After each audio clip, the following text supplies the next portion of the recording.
Hello and welcome to all the earthlings, all the Giving Tree people and kids and moms and dads and everybody, I hope, brothers and sisters who are watching.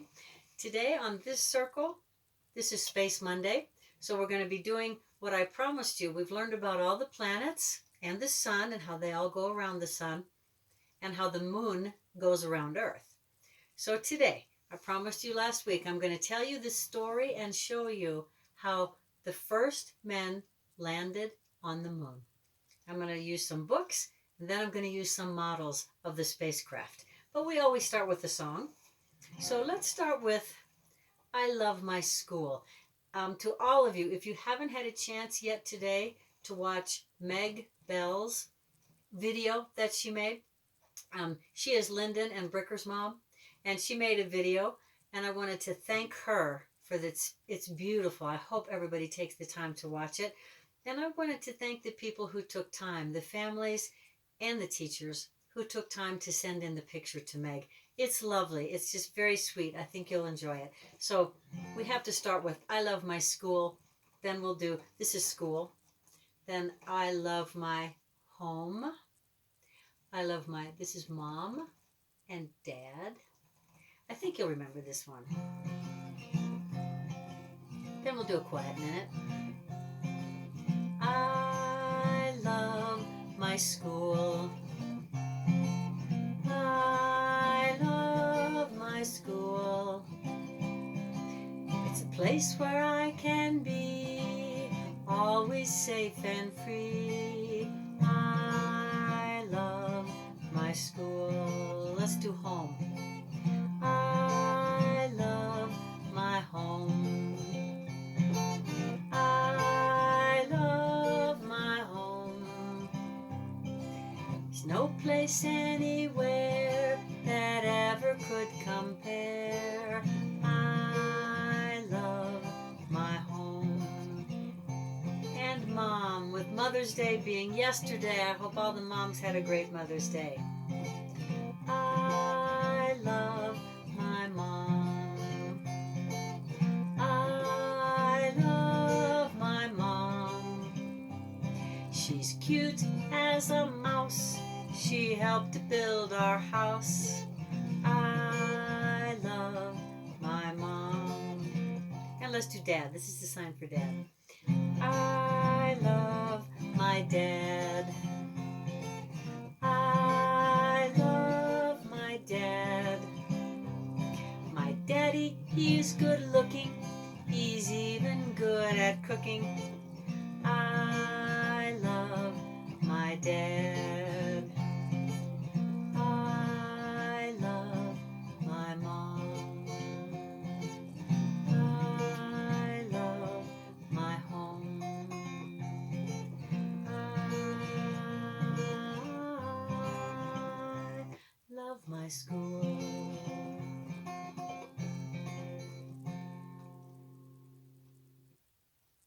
Let's do a quiet minute. I'm kind of watching that it be a full minute. I've been busy today. I'm happy to sit here quietly for a minute, breathing in. I think of all the kids watching. We're kind of all together, even though we're in our own homes. Breathing out, I smile. You can think that or something else peaceful for 1 minute.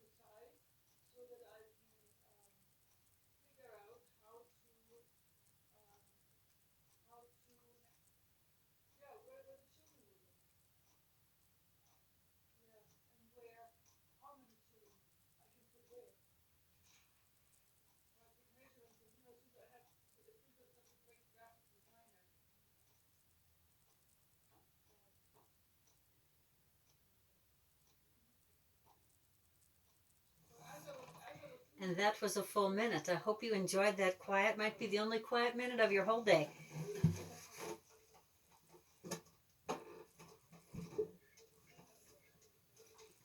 Okay, let's get to Apollo 11.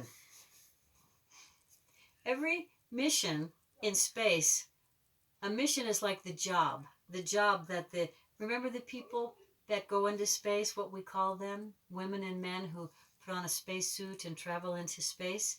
Remember to raise your hand and I'll just point. I might not call on everybody by name. But if you remember what you call, well, I have different sizes, but here's a really tiny one. I hope you can see. What do you call the men and women and people that don a spacesuit and go into space? Oh my gosh, everybody answered it. They're astronauts. So we're going to talk about the astronauts who went into space on the first mission to the moon. So they call their job, whatever they're going to do on that job in space, a mission. And so this is called the Apollo mission. And there were several, they had numbers. So the one we're going to talk about today is Apollo 11. That's the number. It's very famous. So when I talk to you today and show you things, I can only do just a small part in the time we have.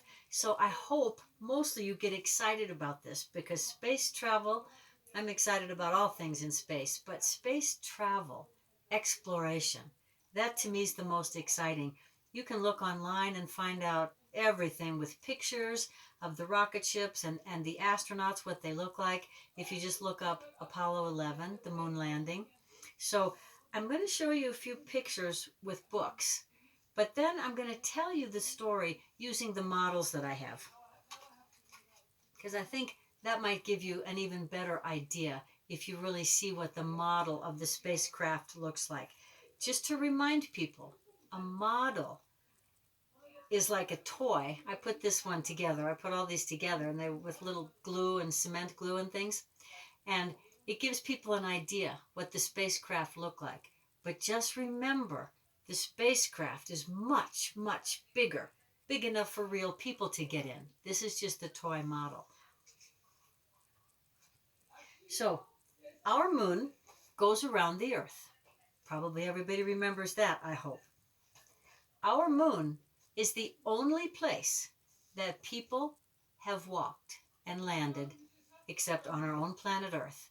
We haven't been any farther than the moon. We've sent probes to other places. Probes are like a little remote control, like you might have a little remote control car. Well, we've sent little remote control spacecraft to land on many planets, Mars and other planets, Venus, Mercury, so that we can get some pictures. But no people have landed anywhere but Earth's moon. So I'd like to show you some pictures in the books first and then give you kind of a demonstration with the rocket ships. So all in all, on Earth's moon, does anybody know, maybe your moms and dads will know if they're listening, how many people have walked on the moon total? And I think I stumped everybody. There was one or two dads I think might knew that.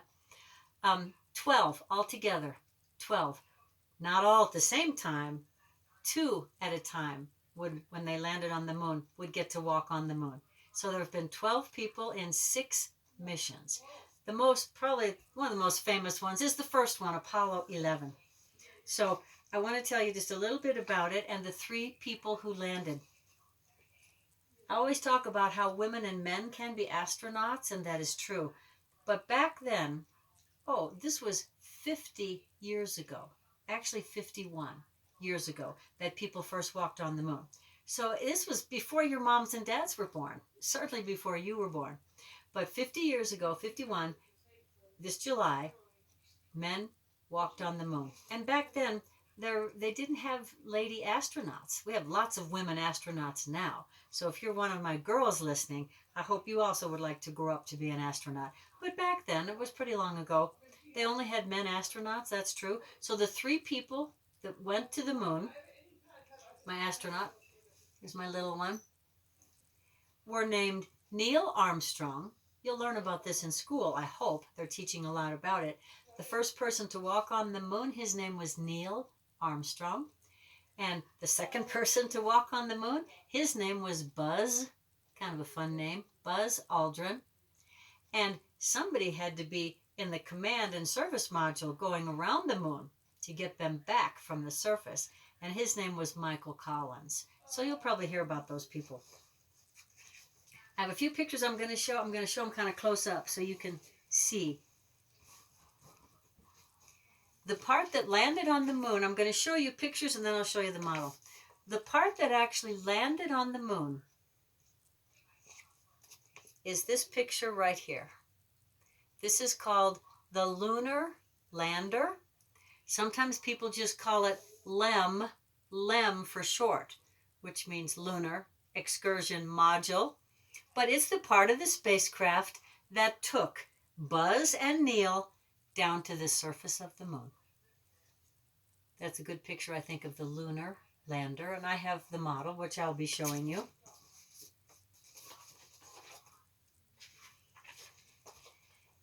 I have another good picture of the lunar lander, the LEM. And there's the astronaut right in front. That's Buzz Aldrin. He's getting some equipment out because they did experiments, and they took little shovels and they got some dirt and rocks and brought it back from the surface of the moon. So that's Buzz Aldrin. You can see the astronaut. And that's the lunar lander right there, the LEM.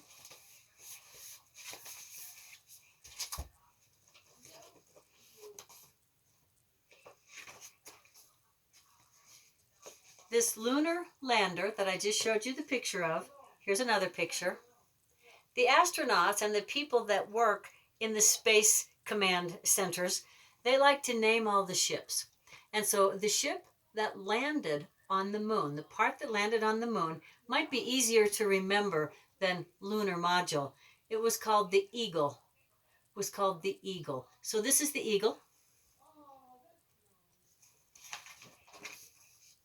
That's kind of fun.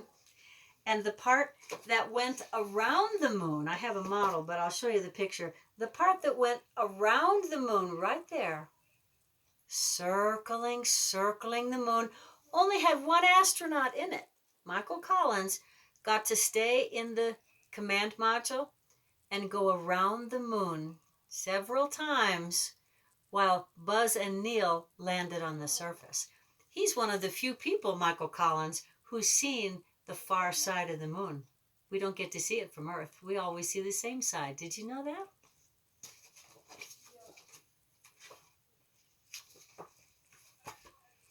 And the last picture that I want to show you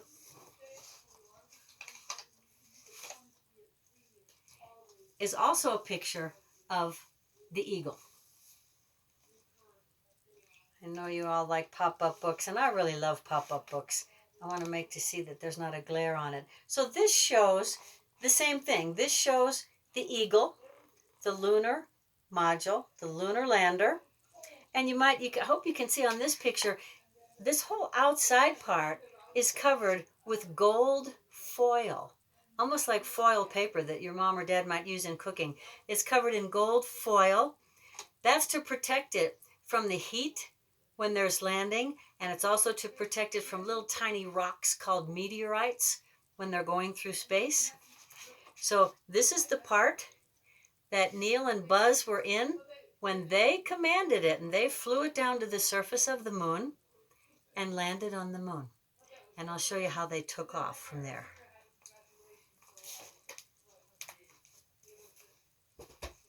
Perfect. Well, I wrote myself a note because last time I forgot to show everybody the shirt that I had on, and I thought that I wished I had done that. So the shirt that I have on today, I always like to show off my different shirts. This is a shirt of one of the lunar landings. You can see the astronaut and an American flag. You can see the LEM, the lunar lander. And this was one of the missions that had cars. Yes, did you know that? Did people ever bring cars onto the moon? I kind of said it. You guys, and you kind of got the answer. We did send cars to the moon. They were called moon buggies, or some people, the space people called them lunar rovers. So 1 or 2 astronauts could ride in the rover and drive all around on the surface of the moon, which is kind of a fun thing. The first mission, Apollo 11, did not have any cars. They were glad to just be able to land on the moon. So what I want to do is show you the story and tell you the story of men landing on the moon. And it's a true story. It's not something I'm making up and just got these models. This is how people landed on the moon. If you want to learn more, please look it up. So here's how we started. This all happened. People took off for the moon. The three astronauts, remember? Michael Collins and Buzz. Yes, I can't believe you remembered that. Buzz Aldrin. And a name you'll, I hope, learn in school, Neil. What is his last name? He gets a lot of credit because he happened to be the first one to walk on the moon. Neil Armstrong. So they took off from Earth. They blasted off from Earth on July 16th, 1969. 51 years ago this July. And I hope you remember from the previous weeks the name of this rocket. I hope there's nobody out there who does not remember the name of this rocket. Everybody? Anyone? Anyone? Bueller? Bueller? Yes, this is a Saturn V. Almost everybody got that. I'm so proud of you. This rocket, the Saturn V, there's other rockets. There's so many kinds of rockets. But the Saturn V really is famous, and it should be famous because the Saturn V is the only rocket that has ever carried humans out of what we call low Earth orbit, getting away from Earth's gravity. The space shuttle, which you might have heard of, has not carried people beyond Earth's orbit. So it's a very famous rocket. And here's how it works. So on the morning of July 16th, 1969, the Saturn rocket took off. So the people in the Space Command Center called Mission Control, they are counting down the rocket time before the rocket's going to take off. And when it takes off, people have to be way far back because it makes a whole lot of noise and fire and smoke come out from the bottom as the fuel, the gas, makes it go up. So you probably know that they count down from 10. So let's do that together. Mission Control, we are ready to take off. We're going to count down from 10, 9, 8. Everybody count with me backwards. 7, 6, 5, 4, 3, 2. We have ignition. 1. We have liftoff. Bear with me. These are okay. It lifts off, not quietly, with shh. Lots and lots of noise. There's such a blast from the rocket that people anywhere close by have to move back because it makes a lot of noise and a big whoosh. It streaks up into the sky. I'm not going to put it too high because I want you to be able to see. It streaks up into the sky. Now the Saturn V rocket, you guys, has 3 stages. That's like 3 parts.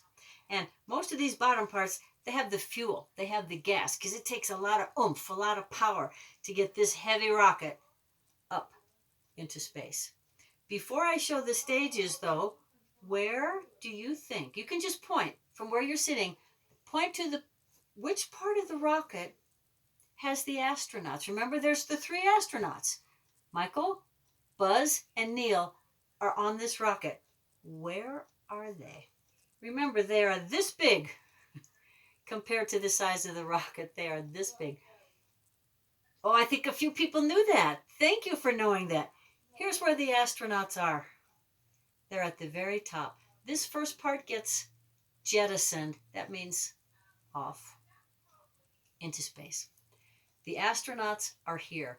They're at the very tippy top of the rocket. In fact, the astronauts always had kind of a joke about it. They called themselves Spam in a can.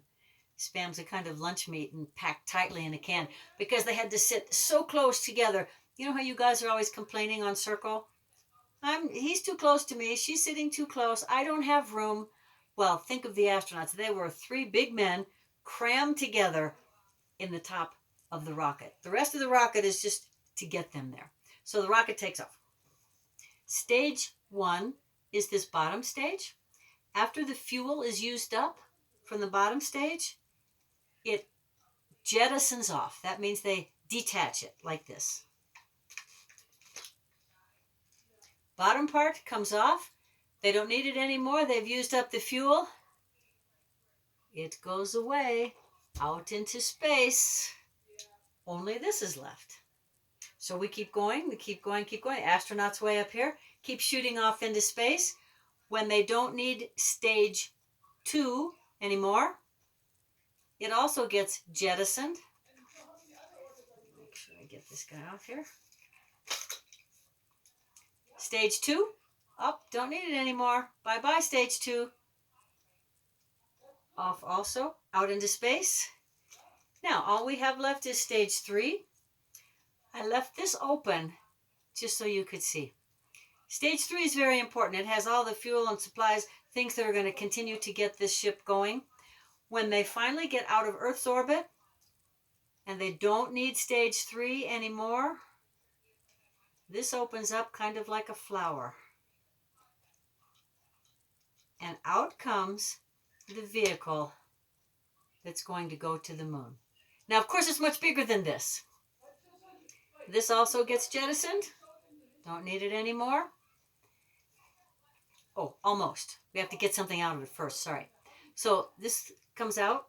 This is called the command module, the little one. And this one is called the service module. Now, I have a bigger one because this one might be kind of hard to see. And I hope you guys can understand. This right here is the same as this. It's just a bigger model so you can see. But this is the same as this. This is the command module and service module. Command module and service module, but bigger. So the astronauts are in here. And just to give you an idea how cramped they are, I don't know if you can see this. If you can't see, just imagine. Inside of here are the 3 tiny little heads of the 3 astronauts. Of course, they're not tiny. They're full-grown people. But that's where they're sitting in this model. I'm going to switch to using the bigger one in just a second. So after they get out of this, they're just sailing along in here on their way to the moon. They have to turn this command module around. They have to go back inside here before they jettison it, and they have to extract, that means pull out, the lunar module. I'm going to show you the lunar module that they pull out. It's bigger than this model shows. So I'm going to switch to my big model. They have to extract, whoopsie, the lunar module, which is this. They have to dock, and this is what it looks like as they fly to the moon. This is the wonderful, wonderful contraption, spacecraft, whatever you'd like to call it. This is what goes to the moon. Only the things that were on the very top of the Saturn rocket. So they go to the moon. It takes about 3.5 days or so to get there. Everybody on Earth is watching on television because everyone was very excited about the landing. When they get to the moon, they go around and they get into the lunar orbit. They get into the moon's orbit, the circle that goes around the moon. So the moon's gravity holds them. They're going around and around and around. When it's time to go down to the surface of the moon, they let go. The astronauts, 2 astronauts, remember, Buzz and Neil, they climb. They're in space, remember. So they climb from the command module into the lunar module. Michael Collins, he stays right here. And then he lets them go. Oops, sorry. Can't hold on the command module. The lunar module separates. Michael Collins stays in here, and he goes around the moon many, many times, all alone, all by himself, for 21.5 hours. He's by himself going around the moon, because somebody has to be in charge of this, the command module. So Buzz and Neil, they're in here. And they land, they control it with their own controls. This is not controlled from the main capsule. They control it with switches and buttons and things. And they land, and they land, and they land. They land quite softly on the dusty gray surface of the moon. And when they land, the commander, who's Neil Armstrong, he says something kind of famous. He says, Houston, that's the city where the controls are on Earth. Houston, Tranquility Base here, the Eagle has landed. And everybody on the whole planet of Earth cheered and cheered. I actually remember it because I was watching. It was pretty exciting. So they stay in there. They get ready to come out because they want to come out on the surface of the moon. When it's time, Neil Armstrong comes out first. I'm going to detach this so I can get the astronauts out.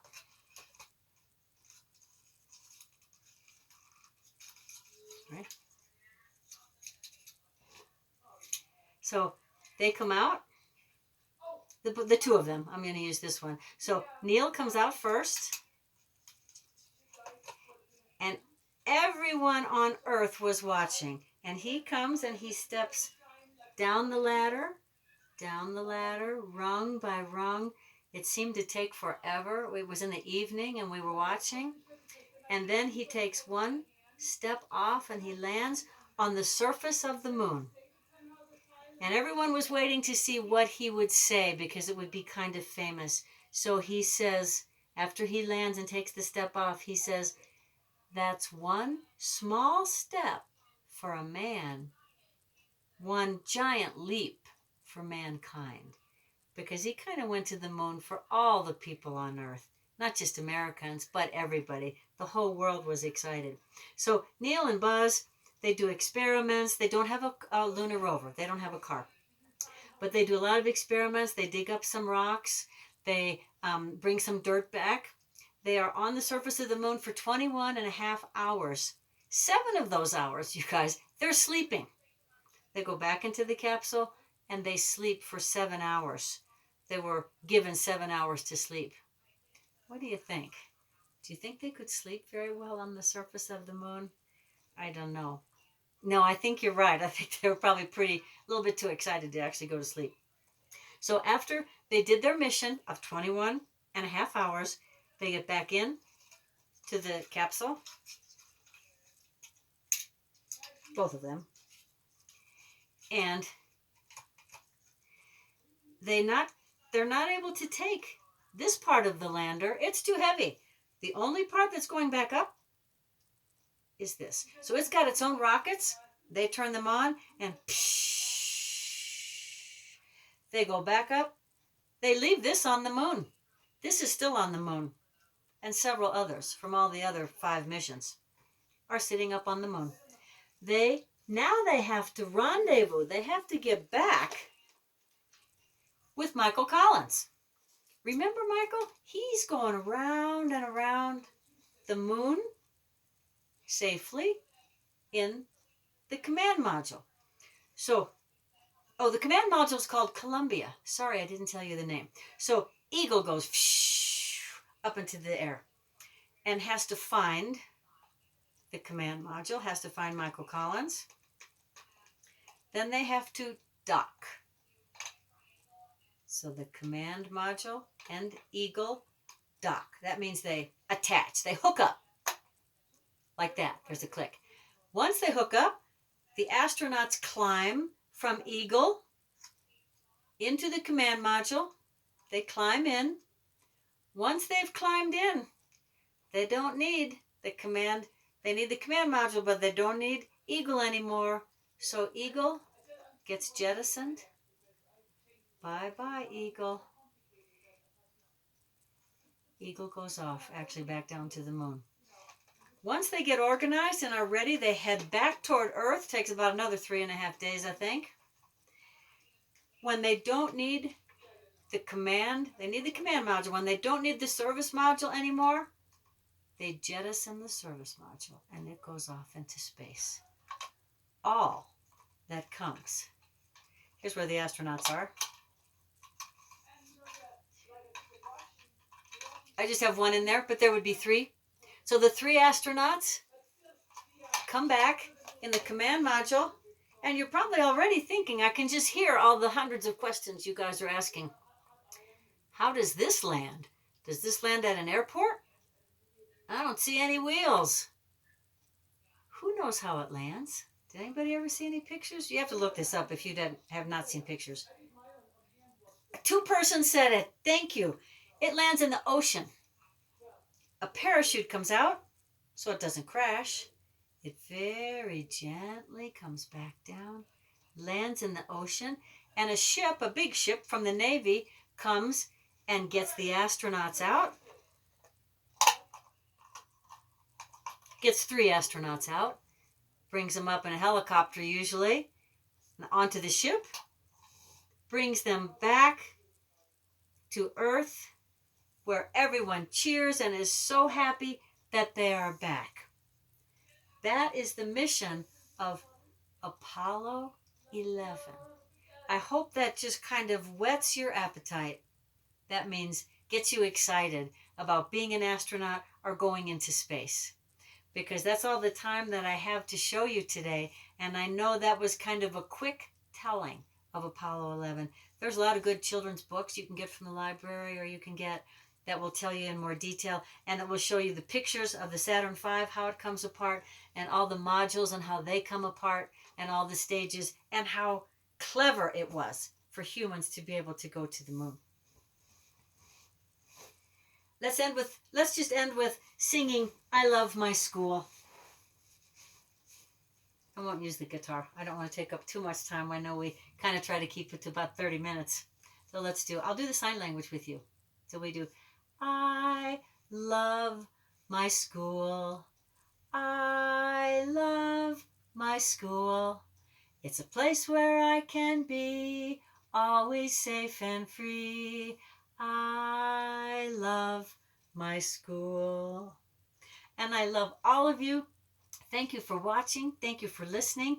I only have one more Space Monday. And so next Monday, I have something very special planned. I don't want to tell you what it is, but I think you'll be excited about it. I'm going to give you a little hint. If you know this music, it will be a good hint. Da da da da da dum da da da da dum da da da dum. If you don't know that music, ask somebody around you because they will know it. That's what I'm planning for next week. Have a lovely rest of the day and a great Monday. I love you guys. I miss you so much. Oh, if you want to see all the teachers, I should not forget. Come next Sunday, the 17th, between 4 and 6 o'clock to Giving Tree School. We won't be able to hug you or touch you, but we're going to let your mom and dads pick up your